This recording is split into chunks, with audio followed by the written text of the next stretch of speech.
Hello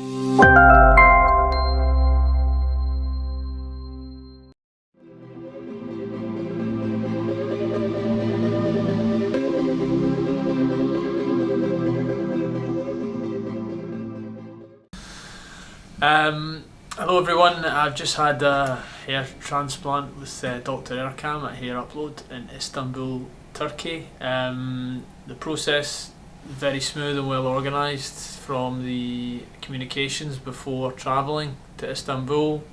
The pick-up at the airport was very good, hotel was fine. The procedure itself was one day. I think it started at 9 o'clock in the morning, finished about 5, had about an hour, 1 hour for lunch. Very good. It's not completely painless. I think the anaesthetic is a little bit painful for 5 minutes. It's not uncomfortable, the process, but I wouldn't say it's comfortable. It's not, they're sticking needles in your head. It's not the most comfortable thing, but it's certainly not unbearable. And generally well looked after by the team. Dr. Erkam is very professional, his staff are very professional.